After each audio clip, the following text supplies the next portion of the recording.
Okay, so what we're going to do in this video, we will look at how to download VMware Workstation for Windows 11. VMware Workstation now completely free for personal use, but sometimes finding the download link is not very straightforward. So what you need to do, follow the instructions on this web page.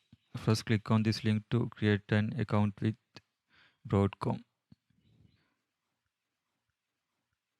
Then once you created the account, first log into your account and then click on this third link to go to the VMware Workstation Pro download page, and this link will take you directly to the download page.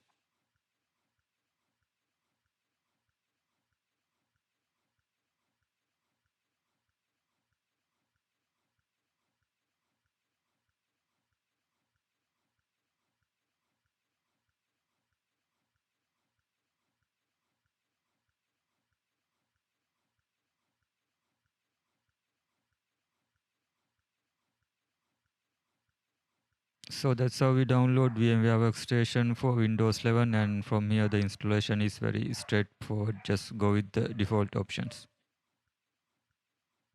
Maybe except here we will uncheck this option, otherwise everything should be default.